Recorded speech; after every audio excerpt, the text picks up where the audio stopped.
Tenzija je sve veća što se više bliži kraj takmičenja, zbog čega se dosta priča o plasmanima, a aktuelna nadmetanja samo dodatno potežu različite spekulacije.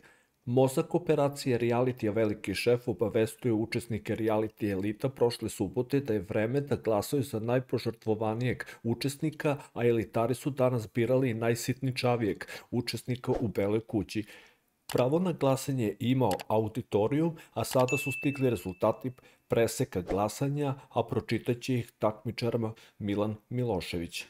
Najpožrtvovaniji su prema anketi Anđelo Ranković, Anita Stanojlović i Mijona Jovanović. Takođe prema anketi su za najsitničaviji bili Ivan Marinković, Bojana Pavlović i Milena Kačeventa.